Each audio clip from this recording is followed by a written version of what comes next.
In the NBA, all it takes is one draft pick to completely shift the direction of a franchise. Over the summer, the Hornets walked away with multiple wins, the most prominent of course being Kon Knueppel, who emerged as an early candidate for Rookie of the Year. The thing is, he doesn't play like a rookie. And while parts of his game mimic tons of different players, he's truly unlike anything we've ever seen. Everything in Knueppel's game revolves around the fact that he's already one of the best shooters on the planet. Up until this point, he's made 69 threes, which is actually the most of any player ever through 20 career games. It's rare for someone to enter the league and immediately look like a top-tier three-point weapon, but that's what's happening in Charlotte. The guy's an absolute deadeye, hitting over 41% of his outside shots, and it's not like these looks are easy. Not only is he completely immune to contests, he's got a lightning-quick trigger that allows him to take advantage of even the smallest windows. So when he's spotting up, defenders can't even think about helping off of him without giving up an extremely efficient opportunity. It's not that simple though, because when he doesn't have the ball, he isn't stationary. Quite the opposite actually, he never stops moving and hunting for soft spots in the defense, which makes it that much tougher to cover both him and the ball. Sometimes his movement is real subtle, waiting for his defender to look away and relocating to a different spot on the perimeter to create a slightly longer closeout. What makes him an especially tough cover though is that his footwork on the move is almost perfect. So it doesn't matter where or how he catches the ball, by the time he's letting it fly, he's perfectly squared. Like I said, it's tough to cover both him and the ball. It's also tough to just keep track of both, because after relocating to create a longer closeout, he'll often fake the shot to let his defender fly by before stepping into a higher quality look. Some of these plays are Steph Curry-esque, where he'll get rid of the ball, immediately relocate to make himself a target, beat a closeout with a sharp up fake, and sidestep into a one dribble jumper. Between that off the dribble shooting, the quick trigger, and constant movement to find openings, he's able to get threes off at the volume of a lead ball handler. As of right now, he's averaging about 8.5 attempts a game, which is once again the most of any player ever through their first 20.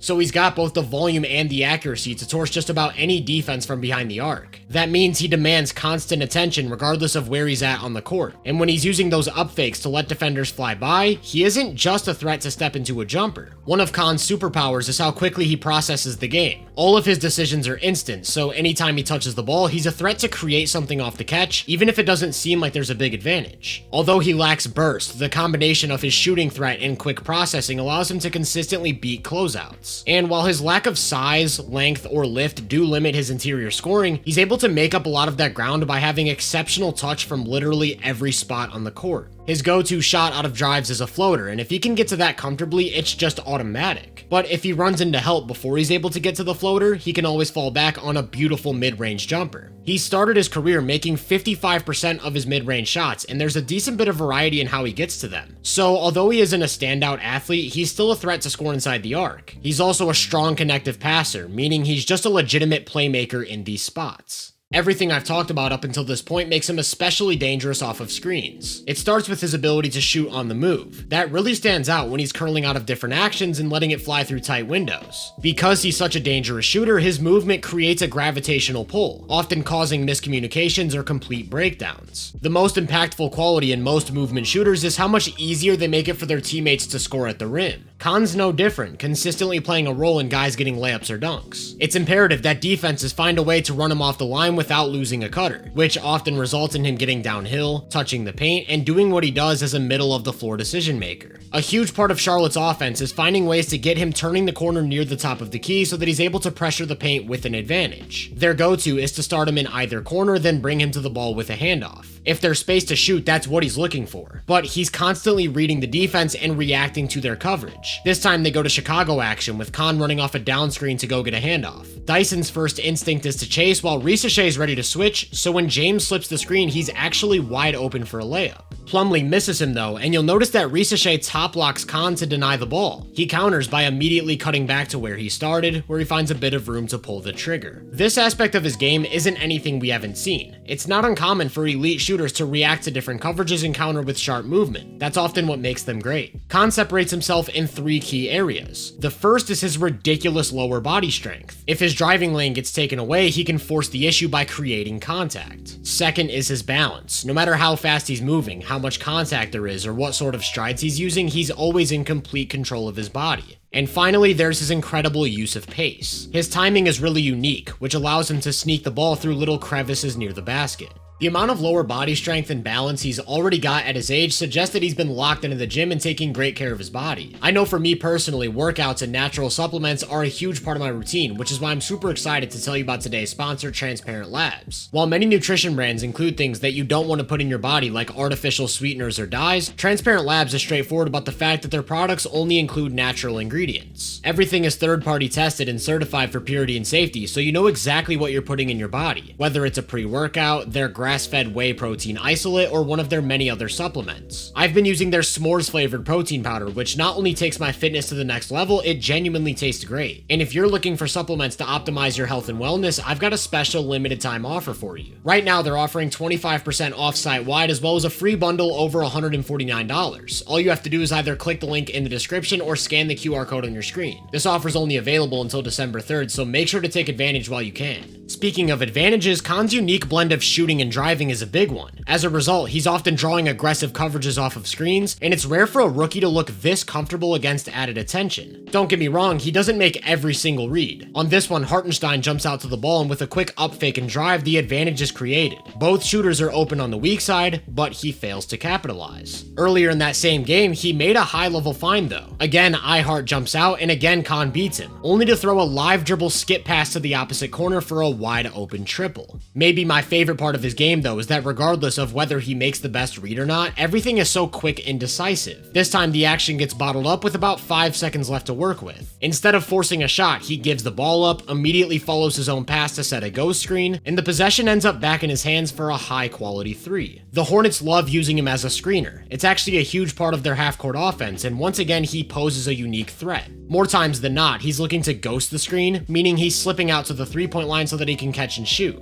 Just like when he's using screens, there's a bit of a gravitational pull where defenders aren't sure whether to prioritize him or the ball, so these actions are a great way to gain a quick advantage. Sometimes it's subtle, a slight hesitation or miscommunication, but the consistent theme is that when Kon's involved in plays, the Hornets find a world of space. I like to think of these screens as a way of making defenses pick their poison. As soon as they prioritize the ball, now he's free to do what he does off the catch against a recovering defender. And we already talked about what that means, whether he's stepping into a jumper or attacking downhill, touching the paint, and making a play. I want to reiterate that we've seen great shooters pick apart defenses as screeners. I also want to keep reiterating that Kon is different, not just because of what he's capable of doing off the catch, but because he's also a threat to screen and roll. Like I said, that floater is automatic, so if he slips and you squint hard enough, you might just see a miniature Jokic. Remember what I said about his instant decision making though. As soon as help rotates to play the floater, he's making the quick extra pass to dime up an open teammate. The totality of everything I've talked about already makes him one of the best off-ball players on the planet.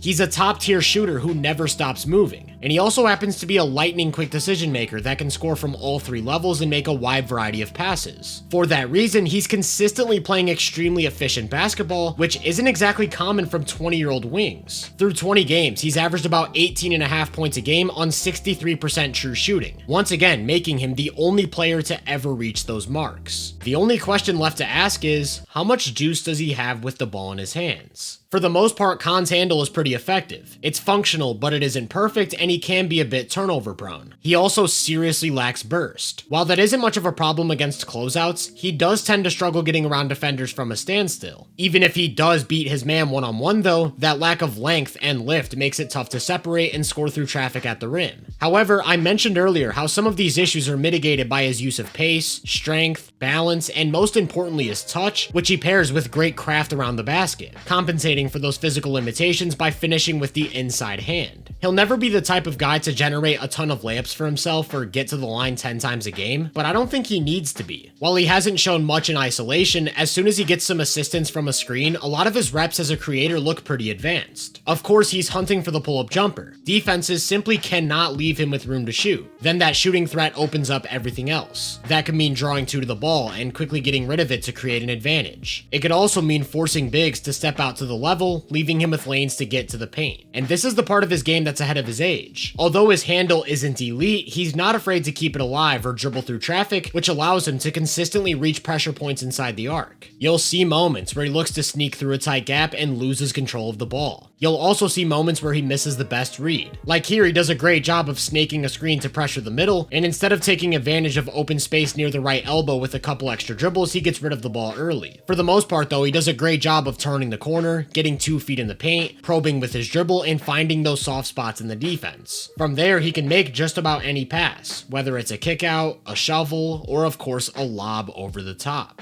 Long term, I don't view him as the type of guy you'll ever be able to throw the ball to and rely on to create a ton of offense. But he still has the chops to be a legitimate initiator and the secondary ball handler on an elite offense. Along with an already vast off-ball game that still has lots of room for growth, the sky's the limit for his offensive potential. When watching him play, you might see some shades of Klay Thompson, Brent Barry, Chris Middleton, or any other plethora of versatile offensive wings. The truth is, he's something completely different. He's something we haven't seen before. He's Kon Knueppel.